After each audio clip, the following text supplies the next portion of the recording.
मैं हूं आशुतोष। आप देख रहे हैं टेलीकास्ट न्यूज। इस वक्त हमारे साथ बातचीत के लिए मौजूद हैं वीजी मिसेस इंडिया 2024 की विनर राजश्री सिंह। जी हां, राजश्री पटना से ताल्लुक रखती हैं और दिल्ली में जाकर उन्होंने एक नेशनल ब्यूटी पेजेंट का खिताब जीता है, जो हमारे बिहार के लिए फख्र की और गर्व की बात है। आइए हम उनसे महिलाओं से जुड़ी हुई, विमेन एम्पावरमेंट से जुड़ी हुई और डोमेस्टिक वायलेंस से जुड़ी हुई कई मुद्दों पर बात करते हैं। राजश्री, आपका हमारे यूट्यूब मंच पर स्वागत है। धन्यवाद आशुतोष। जिस तरीके से हमने देखा है कि बहुत सारी जो इंडिया की बड़ी बड़ी ब्यूटी पेजेंट्स विनर रही, लारा दत्ता, ऐश्वर्या राय, प्रियंका चोपड़ा, बहुत सारे, हम लोग सिर्फ इसे एक सौंदर्य से जोड़कर ही ब्यूटी पेजेंट्स जीतने वाली जो मॉडल्स सो कॉल्ड या महिलाओं को देखते हैं। लेकिन मैंने बहुत सारी ऐसे न्यूज़ को पढ़ा है या हमने देखा है कि उनको बहुत सारे सोशल वर्क में लगाया जाता है ना, सोसाइटी को मोटिवेट करने के लिए लगाया जाता है। तो मॉडलिंग क्या होता है? सिर्फ एक सौंदर्य तक ही सीमित रहने वाला, मंच पर दिखने वाला एक ग्लैमर होता है, या उनकी कोई सोशल जो है ना रिफॉर्म्स या कोई सामाजिक जिम्मेदारी भी होती है?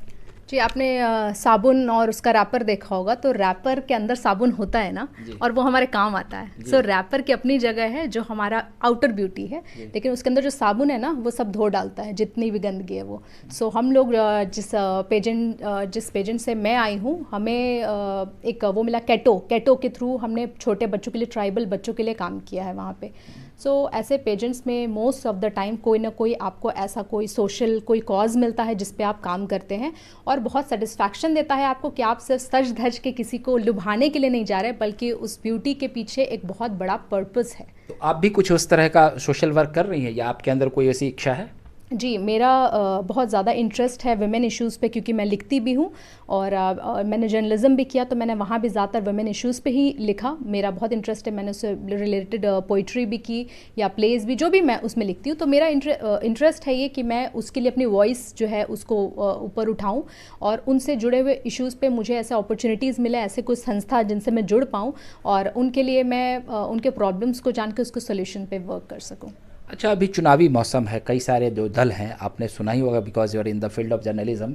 इंडिया गठबंधन, एनडीए गठबंधन, देश हित के मुद्दे से लेकर बेरोजगारी, महंगाई, बहुत सारे मुद्दे उठ रहे हैं।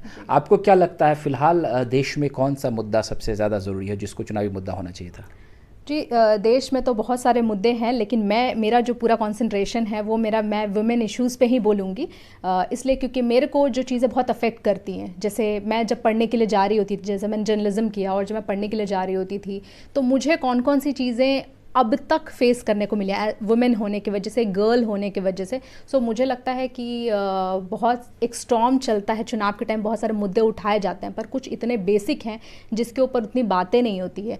जैसे कि मैं बात करूँगी कि वुमेन का जो उनकी सिक्योरिटी जो है, वो हमारे बिहार में स्पेशली, मतलब जब निकलते हैं, बाहर निकलते हैं, लड़कियां बाहर निकलती हैं, कई बार उनको जैसे पढ़ने के लिए नहीं भेजते हैं कि इतना माहौल इतना अच्छा नहीं है, और अगर जाती भी हैं तो कुछ इस तरह के फील्ड्स में नहीं जहाँ पे कि वो अपने बोल्ड एक अंदाज को बाहर निकाल सके, उस चीज़ में नहीं जाती। एक बहुत ही टिपिकल सा कि जाओ, गाँव से भी लड़कियाँ आती हैं तो बैंक क्लर्क में, बैंक पीओ में, उस तरह की पढ़ाई, एक रूम लेके वो लोग ऐसे कर रही होती हैं। आपके कहने का मतलब fashion field, glamour, film industry, इन सब में जाने के लिए भी अनसर्टेनिटीज़ है बहुत सारी जगहों पर। वो तो बहुत ज़्यादा है, पर उससे भी मुझे लगता है कि वो तो बाद में आती हैं। मतलब बहुत ज़्यादा प्रायोरिटी देके गर्ल एजुकेशन को, कि आप इंडिपेंडेंट बने फाइनेंशियली, इस तरह की चीज़ों को लेके सिक्योरिटी की वजह से पीछे हो जाते हैं। उनको वो मौका नहीं देते कि आपको लाइफ में खुद इंडिपेंडेंट होना है और अपने लाइफ को खुद लीड करना है, तो कहीं ना कहीं वो लैक हो जाता है उनके में। अच्छा, ये बताइए, अभी जो मॉडर्न एरा चल रहा है, देश डिजिटल हो रहा है, ऐसी समय में भी क्या महिलाओं के ऊपर जो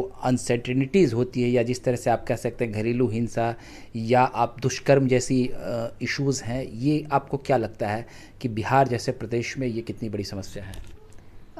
देखिए, जो भी ऐसी जगह हैं जहाँ पे आपके वॉइस को दबाया जाता है, वो घर से शुरू होती हैं, और जब भी आपकी आवाज़ आपके घर में दबा दी जाती है तो बाहर तो सवाल ही क्या है कि आप आवाज़ उठाएंगे। तो इसी पे मैं आपको ये बात कह रही थी कि उनकी सिक्योरिटी उनके घर से शुरू होती है। आप घर में उन्हें वो कॉन्फिडेंट माहौल दीजिए कि तुम बोल्ड बनो। बोल्ड सिर्फ ब्यूटी पेजेंट में जाने के लिए नहीं बनते, बोल्ड बनना इसलिए भी ज़रूरी है कि हम अपना मैसेज, अपना डिस्कम्फर्ट, अपना कम्फर्ट, अपने डिज़ायर्स को लोगों के सामने रख सकें, और जब हम ना बोलें तो उसका मतलब सच में ना हो। ये बताइए कि आपने संदेश खाली की घटना तो सुनी होगी जो पश्चिम बंगाल में हुई थी, महिलाओं के साथ यौन उत्पीड़न। इस घटना को आप किस रूप में देखते हैं? क्या एक राजनीतिक मुद्दा है या वाकई महिलाओं के साथ इस तरह की घटना अगर हुई तो इसका क्या आपके संदर्भ में आप इसको कैसे डिफाइन करती हैं? देखिए, किसी भी महिला के साथ इस तरह का अगर व्यवहार होता है और उससे रिलेटेड कोई न्यूज़ बनाई जाती है, ऐसा अक्सर होता है राजनीति से रिलेट करके, तो कई बार इस तरह के न्यूज़ आते हैं। किसी विशेष टाइम पे बहुत ज़्यादा न्यूज़ आने लगते हैं, पर मैं यही कहूँगी कि राजनीति से इतर भी ऐसी इस तरह की घटनाएं जहाँ पे उनको दबा के या उनके साथ गलत करना, इस तरह की चीज़ें होती हैं। सो वो किसी भी तरह से जस्टिफाई नहीं कर सकते मतलब एक उसको। खास धर्म की महिलाओं को टारगेट किया गया, तो आज जो देश में इस तरह का एक मुद्दा चल रहा है, आप इसको क्या सही मानती हैं या ये मतलब आपको लग रहा है कि ये केवल राजनीतिक मुद्दा था? नहीं, खास धर्म की क्या, औरत तो औरत है ना। जैसे उसका कोई धर्म, औरत का क्या धर्म है, औरत तो औरत है। अगर उसके इंटीग्रिटी पे अगर कोई क्वेश्चन करता है, उसको राजनीति का कोई सब्जेक्ट बनाता है, तो ये हर तरह से गलत है। उसको उसकी मर्यादा जो है उसको बना के रखना चाहिए, और हर चीज़ अपनी मर्यादा में ही अच्छी लगती है। वुमेन की इज्जत हो या राजनीति हो, सब कुछ। मोदी जी पसंद है कि राहुल गांधी? नहीं, इस तरह से मैं आपको नहीं बताऊंगी, क्योंकि मैं मुझसे इनफैक्ट मेरे पेजेंट नहीं, में तो भी अभी यही आप कह रहे थे कि एक बोल्ड का मतलब वो नहीं होता, एक खुलकर अपनी अभिव्यक्ति की स्वतंत्रता है। बिल्कुल, मैं वही आपको बता रही कि मेरे फिनाले में मुझसे ये क्वेश्चन किया गया था। सिर्फ मैं एक ऐसी महिला थी जिससे पॉलिटिकल क्वेश्चन पूछा गया था, क्योंकि उन्हें पता था कि मैं जर्नलिज्म की स्टूडेंट रही हूँ। तो उन्होंने भी मुझसे यही पूछा कि आप किस तरह से इसको देखती हैं, कि ये या ये, मतलब बिल्कुल इस तरह से। तो मैंने उनको यही कहा कि और उन्होंने ये पूछा कि अगर मैं वहाँ होती तो मैं इस चीज़ को कैसे लेती। मैं यही कहती हूँ कि आप अपनी रिसर्च करिए। अभी चुनाव का टाइम आ रहा है, तो मेरा स्पेशल मैसेज भी ये है अपने व्यूअर्स को कि चुनाव का टाइम आ रहा है, तो ये नाम देख के आप मत करिए। आपके क्षेत्र में कौन व्यक्ति वहाँ से लड़ रहे हैं, उन्होंने क्या काम किया, उस पर रिसर्च करिए। मैं सिर्फ एक ऐसी वुमेन नहीं हूँ जो कि बस अपना एक वोट उठाया और चले गए वहाँ ड्रॉप करके आगे। नहीं, आपको अवेयर होना है। आप उनके काम को देखिए, रिसर्च करिए कि उन्होंने आपके क्षेत्र में आके क्या काम किया, और उस बेसिस पे अपना वोट दीजिए। तो चलिए, आप लोगों को वोट करने की एक अपील कर दीजिए।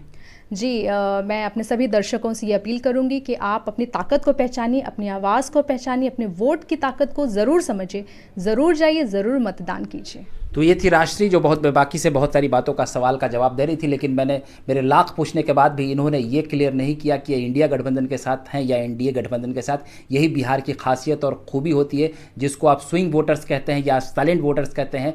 जितने भी राजनीतिक पंडित होते हैं वो बिहार आकर फेल हो जाते हैं। ये लोकतंत्र की जननी मानी जाती है, और बिहार से ही देश भर में बहुत बड़ा आंदोलन होता है, बहुत बड़ी क्रांति की उपज होती है। यहाँ की महिलाएं हो, बच्चे हो, बूढ़े हो, हर वर्ग, हर उम्र के लोग जो है राजनीति को लेकर काफ़ी परिपक्व होते हैं। पूरे देश भर में कहा जाता है कि बिहार जो है वो राजनीतिक रूप से काफ़ी समृद्ध और गौरवशाली धरती है। बहरहाल, आपको हमारा ये वीडियो अच्छा लगा हो तो उसे प्यार दे दें। अगली बार हम फिर नए वीडियो के साथ हाजिर होंगे, तब तक के लिए आप हमें इजाज़त दे दीजिए। बहुत बहुत धन्यवाद।